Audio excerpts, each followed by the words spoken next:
Hello, I'm Charles Kovess, Australasia's passion provocateur.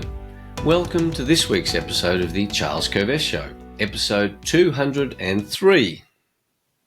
We welcome you whether you're watching on YouTube or Rumble or listening via one of the many podcasting platforms.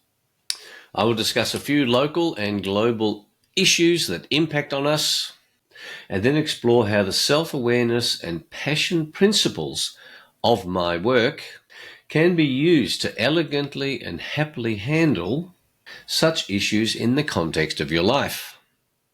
I will also share resources I consider relevant to helping you in considering these issues.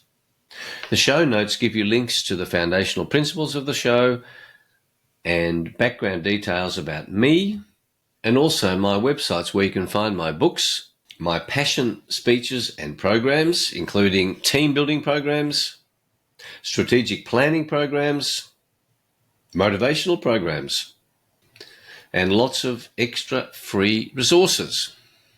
So let's go with this week's big impact issues and how to handle them using the self-awareness and passion principles. Firstly, this week it was American Independence Day celebrations, the 4th of July celebrations, and I commend Americans for celebrating Independence Day. That's why this topic today, the theme is about aspects of health and freedom. American Day of Independence celebrates freedom from the yoke of unrepresentative taxation imposed by the English government on American citizens. And the 4th of July Declaration of Independence happened in 1776. The 56 signatories to that declaration all put their lives on the line. A Declaration of Independence, a declaration to be free.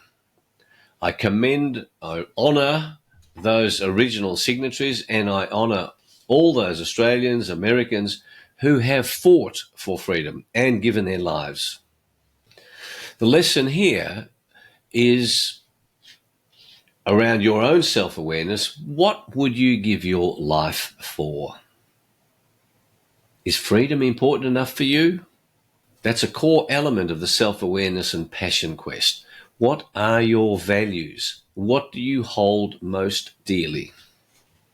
So as 4th of July celebrations come to an end, I hope it provokes you to be thinking about the freedoms that you have, the freedoms that you want, and the freedoms that you would be willing to fight for, suffer for, and perhaps give your life for. The next topic is a health topic. I have two friends, one a relative, one a friend who died suddenly in the last 2 weeks. I have two funerals next week. Unexpected deaths. One, a turbo cancer, my relative. My friend, a heart attack while he's out walking. My relative is 1 year older than me. My friend walking was 2 years younger than me. I checked with their widows. Both of them had been jabbed. Both of them felt unwell as a consequence of being jabbed, but they each had 3 jabs. I urge you to have the courage to ask people around you who die suddenly of their family, were they jabbed? It's hard to ask, and the question in your own mind is, what value is it to ask this question? And I say there's an important value in the future of humanity. If we don't raise this topic, all these sudden people dying suddenly, oh, well, it's just some mystery. No, it's not a mystery. It is very clear where all these sudden deaths are coming from. Don't delude yourself. Don't listen to most doctors. They're not interested in the truth. They're scared to speak up. 20% of doctors are willing to do something. Most of them have sold out to the pharmaceutical system.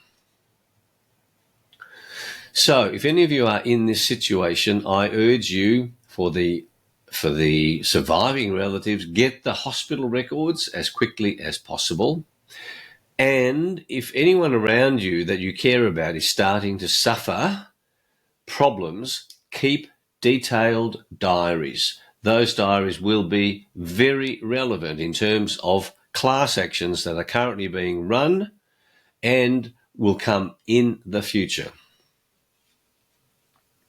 Then you say, applying the principles of the Passion Quest, well, that's a bit tiresome, that's a bit bothersome. Indeed it is. That's the question that we make. Are you going to be lazy, or are you going to say, gosh, I want to help my relatives in terms of these issues?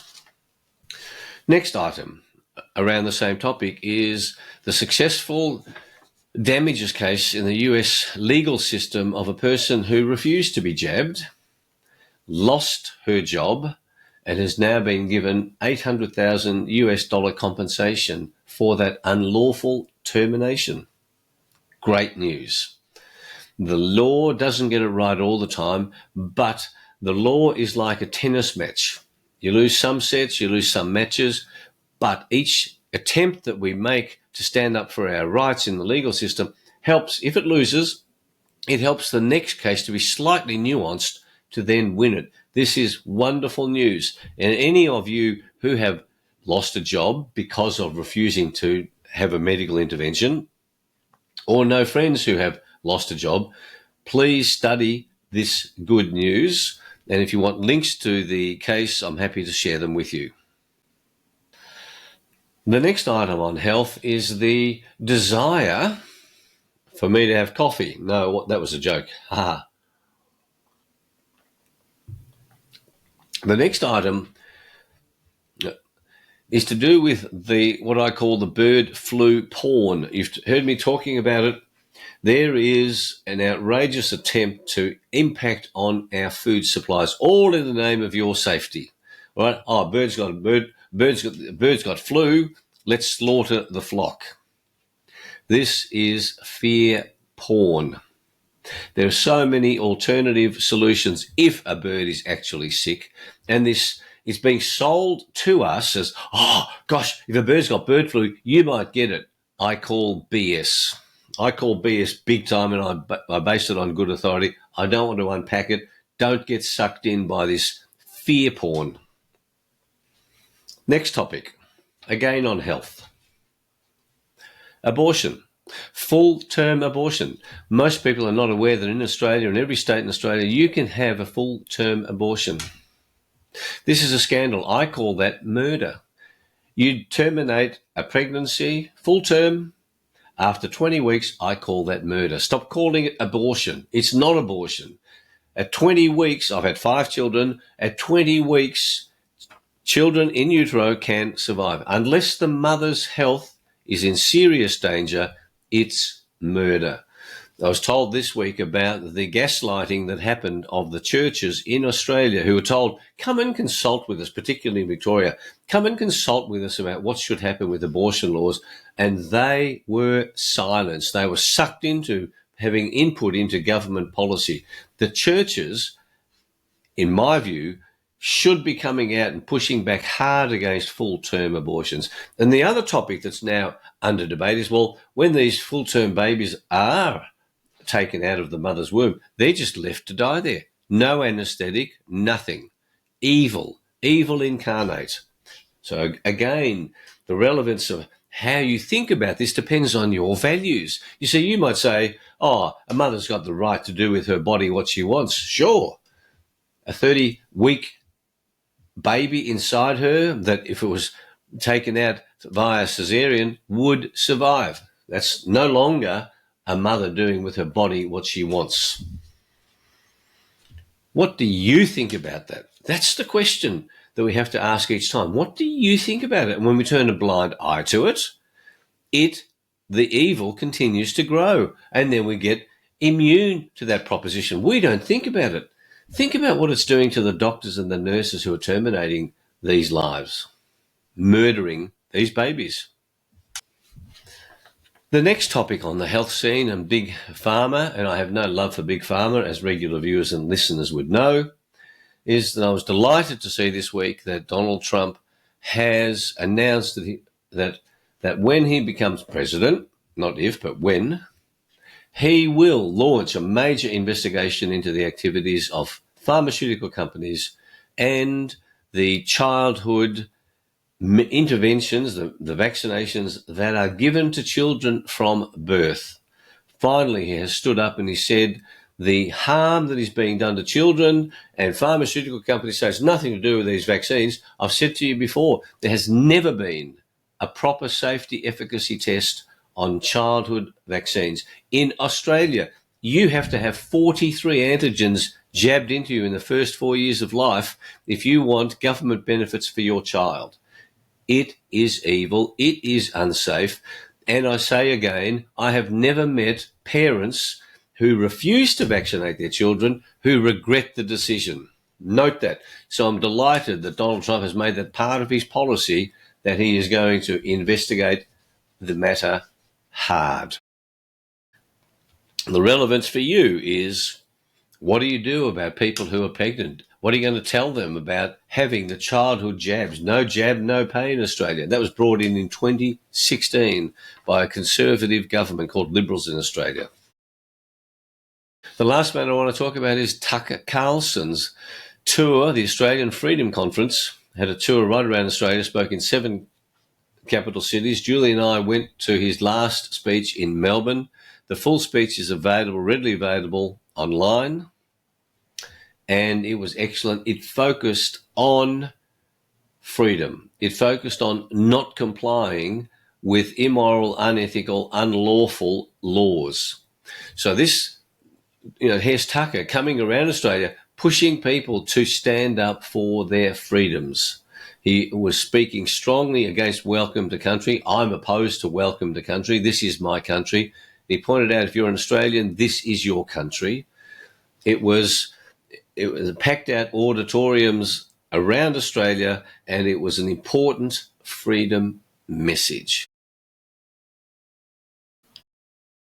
So that's about it. It goes pretty quickly, doesn't it? My TNT radio guest this week is John Lukács, who I've had interviewed twice before. He's an excellent investigator into health matters, into smart meters, into the impact of electromagnetic radiation on your health, on brain fog, how to reduce that, how to recover from jabs that have been given to you.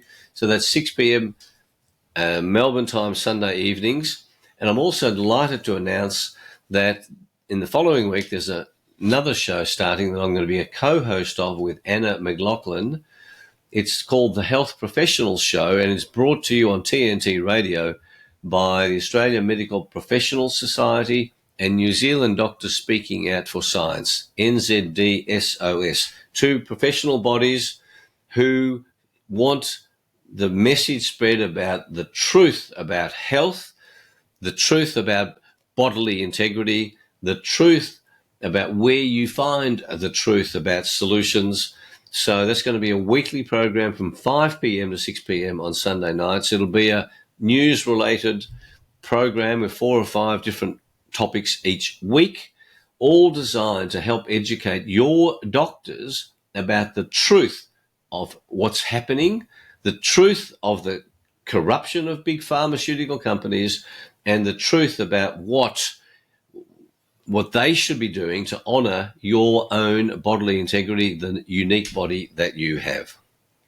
My 2 resources this week are to appreciate the value of protest songs. And I made a comment about Died Suddenly. Well, Richard Smith wrote a beautiful song on dying suddenly. It's available on Facebook. Look it up. Richard Smith, Died Suddenly. Beautiful guitar, beautiful lyrics, waking us up to the fact of, hey, how come these people are all dying suddenly? The second resource is the website of Dr. Joanna Howe. That's Howe. Look her up, joannahowe.com. She also is fighting hard against the evil that is called abortion, but is actually the murder of babies inside mothers' tummies. Joanna Howe, I honour her work. She's fighting hard for these unborn babies. Well, freedom and health. Crucially important issues, I think. If you haven't got your health, what have you got? That's a values assessment. That's a value judgment. What are you willing to do to have good health? What are you willing to do for freedom? And how important? These are values. Health is a value. Freedom is a value.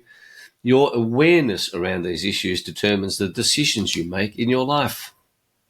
So, I hope today's show makes a beneficial difference to your life. I believe your life is meant to be all that you are capable of making of it. This show is a reminder to help you make better decisions on a day-by-day basis.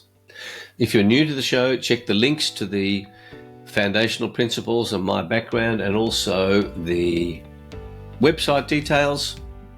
And finally, thanks for watching and listening. Until our next show, may your week be full of passion, full of the willingness to embrace the challenges that life gives us, fun, and an ever-increasing hunger to explore who you are, to raise your own self-awareness, to learn how to pursue your passion. If you don't know how to do that, come and do the self-awareness and passion quest with me. Have a great week. See you next week. Bye.